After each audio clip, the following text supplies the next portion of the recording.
जय श्री गणेश। नमस्कार, मैं आचार्य संजय द्विवेदी। मेरे समस्त प्रबुद्ध दर्शकों का मेरे चैनल पर हार्दिक स्वागत है।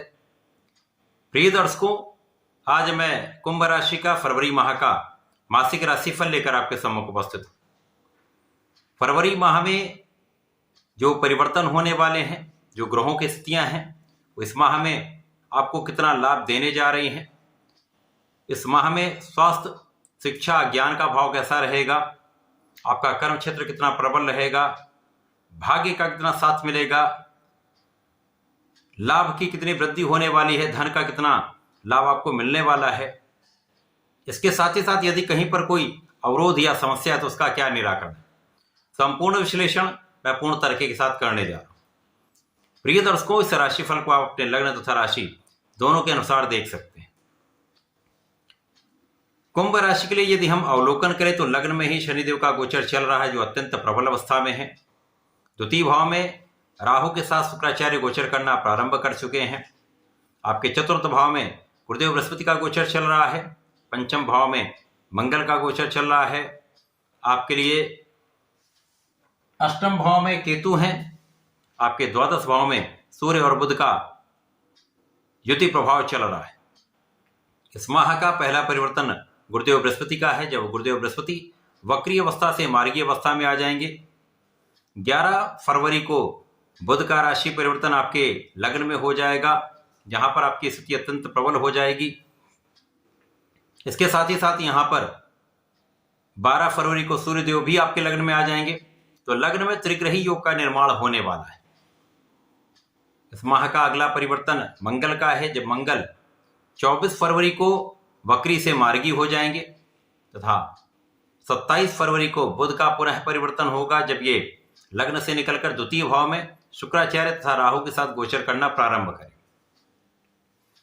अब क्योंकि कुंभ राशि के स्वामी शनिदेव हैं, शनिदेव अत्यंत प्रबल अवस्था में लग्न में गोचर कर रहे हैं, शश नामक महाराज योग बना हुआ है, तो निश्चित रूप से यहां पर आपके लग्न अत्यंत प्रबल है। यहां पर किसी प्रकार का कोई संदेह नहीं।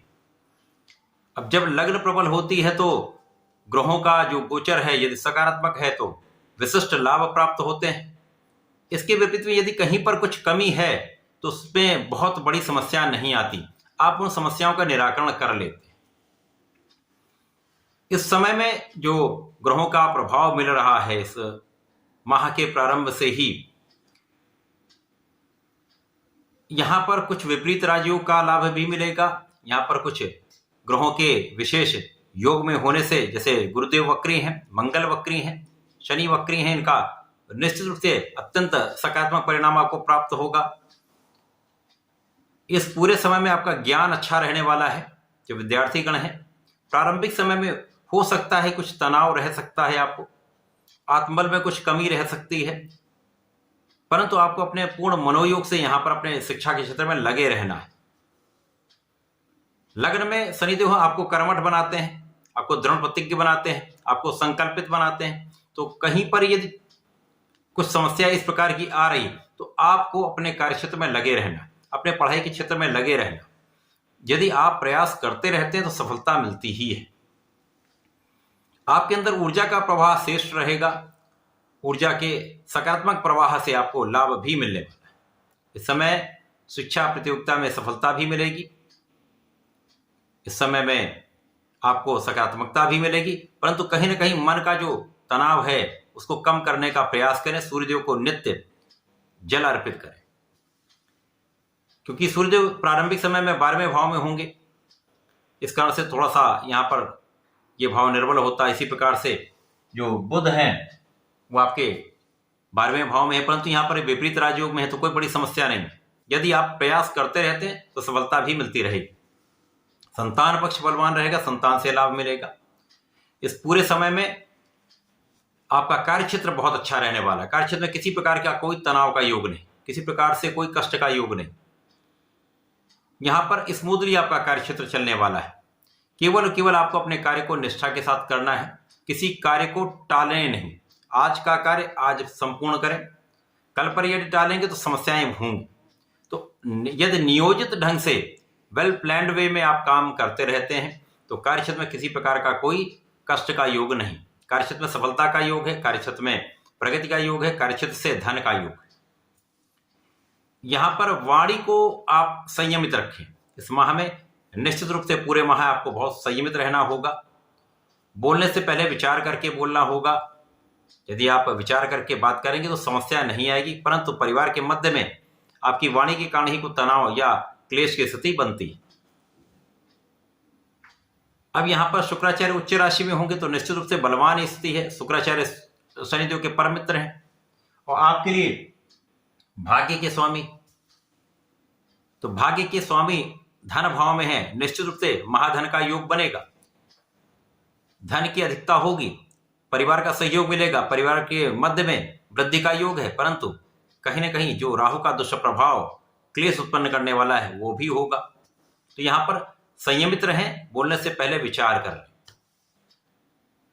इस समय में धन की वृद्धि होगी, धन की वृद्धि के कारण सुख साधन बढ़ेंगे, सुख साधनों का आप उपभोग भी करेंगे, माता पिता के सुखों में वृद्धि होगी। अब जब गुरुदेव मार्गी हो जाएंगे तो ये स्थिति अत्यंत प्रबल हो जाएगी, पहले से अधिक आपको लाभ मिलेगा, जनता का संपूर्ण सहयोग मिलेगा, लोगों के बीच में जिनसे आप संबंधित होकर कार्य में है, व्यापार में है, प्रोफेशन में है, सामाजिक कार्य में है, राजनीति में है, तो एक बड़ा अवसर आपको मिलेगा, उनके बीच में यश वृद्धि का योग बनेगा, आपके कार्य क्षेत्र में सफलता के अवसर प्राप्त होंगे। इसी प्रकार से यहां पर आपकी संपूर्ण सुरक्षा हो रही। जो लोग व्यसन में है, किसी प्रकार के एडिक्शन में है, वहां पर बचाव आपको करना चाहिए, क्योंकि भोग विलास की अधिकता से रोग होने की संभावना होती है। यहां पर इनसे बचेंगे तो आपको लाभ मिलेगा। आध्यात्मिक रहें, आध्यात्मिक गुणों को बढ़ाएं, पूजा पाठ करें, अपने इष्ट का ध्यान करें तो समस्याएं नहीं हो। इसी प्रकार से यहां पर कुछ व्यय में अधिकता का योग बनता है, कुछ व्यय बढ़ सकते हैं, परंतु ये संतुलित हो जाएंगे, क्योंकि धन और व्यय में कहीं ना कहीं एक अंतर होगा। धन अधिक आएगा, व्यय भी रहेगा, परंतु वहां पर एक अच्छा समन्वय आप बना लें, मैनेज कर लें, धन का संतुलन हो जाएगा। केवल धन को बचाने का प्रयास करें। अब जब बुध लग्न में आ जाएंगे तो विशिष्ट हो जाएंगे, क्योंकि यहां पर ये आपके लिए ज्ञान के स्वामी होकर लग्न में आ जाएंगे। यहां पर शनिदेव के साथ मित्रोत्व भाव में, इसी के साथ साथ सूर्य भी अगले दिन आ जाएंगे, तो लग्न में त्रिग्रही योग बन जाएगा, जो आपके लिए विशेष लाभदायक है। जो विद्यार्थीगण हैं उनके लिए अत्यंत सकारात्मक परिणाम यहां पर प्राप्त होगा। परीक्षा में संपूर्ण सफलता आपको प्राप्त होगी, आपका मनोबल भी बहुत अच्छा हो जाएगा, आपकी बुद्धि का स्तर अत्यंत प्रबल हो जाएगा। अब आप शार्प माइंडेड होंगे, आप कर्तव्यनिष्ठ भी होंगे, अपने कर्तव्यों का पूर्ण रूप से आपको ज्ञान है, आप फोकस्ड भी हैं, तो जो आपको काम करना है, जो आपको पढ़ाई करनी है, उसमें आप संपूर्ण रूप से लगे रहेंगे, सफलता भी उसी के अनुसार अच्छे परिणामों के रूप में मिलने वाली। संतान पक्ष बलवान होगा, संतान सुख प्राप्त होगा, तथा इस समय में आपके लिए अचानक ही कुछ ऐसे योग बनेंगे कि जब आपके कार्य क्षेत्र में आपके भाग्य से कुछ विशेष उन्नति का योग बन रहा है। अचानक पदवृद्धि हो सकती है या मनोनुरूप आपका स्थानांतरण हो सकता है, मन के अनुसार आपको पद की प्राप्ति हो सकती है। अब जब सूर्यदेव लग्न में होते हैं तो निश्चित रूप से आपको नेतृत्व की शक्ति देते हैं। शनिदेव आपको न्यायोचित बनाते हैं, श्रम कराते हैं, पूर्ण प्रयास कराते हैं। अब वहां पर जब नेतृत्व सही दिशा में होता है, यहां पर ऊर्जा का प्रवाह भी सही है, बुद्धि श्रेष्ठ है, तो आपको सफलता मिलने से कोई रोक नहीं सकता। संपूर्ण सफलता का योग बन रहा है। जीवन साथी के साथ सामंजस्य बढ़ेगा, साझेदारी में एक अच्छा लाभ मिलेगा, साझेदारी में भी उन्नति का योग बन रहा है। इसी प्रकार से जब बुध का पुनः परिवर्तन होगा, बुध धन भाव में जाएंगे, ये अपनी नीच राशि में पहुंचेंगे, परंतु यहां पर इनका नीच भंग होगा। अब राहु और बुध का जड़ दोष बनता है, राहु शुक्र का एक दोषपूर्ण योग बनता है, परंतु शुक्र और बुध का एक महाराजयोग भी बनता है। क्योंकि यहां पर शुक्राचार्य उच्च राशि में होंगे तो राहु पर अंकुश भी होगा, और राहु शनि के नक्षत्र में है, तो विशेष रूप से यहां पर लाभकारी स्थिति बन रही। यहां पर अचानक ही बड़े धन का योग बन सकता है, महाधन का लाभ आपको प्राप्त हो सकता है, पारिवारिक संपत्ति से हो सकता है, अचानक कहीं से भी कुछ ऐसी स्थितियां बने परिवार के सहयोग से, पिता के सहयोग से अथवा किसी प्रकार से आपको पैतृक संपत्ति से एक बड़ा धन लाभ मिल सकता है। तो ये माह आपके लिए अत्यंत विशेष है।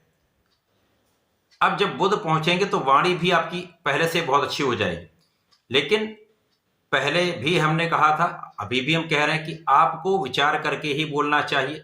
बिना विचारे बोलेंगे तो समस्या आएगी। तो सोच विचार कर समझदारी से आप बात करेंगे तो आपके किसी भी कार्य में कोई समस्या नहीं है, सफलता मिले। इस पूरे समय में आपको नियमित रूप से भगवान गणपति की आराधना करनी चाहिए, संकटनाशन गणेशोत्तम का पाठ करना चाहिए अथवा ओम गंग गणपतये नमः का नित्य एक माला का जप करना चाहिए। विशेष लाभ प्राप्त होंगे, समस्याएं दूर होंगी, वाणी का विशेष लाभ, बुद्धि का विशेष लाभ आपको प्राप्त होगा। तो ऐसा करके इसका उपयोग करें, लाभ लें। धन्यवाद, नमस्कार।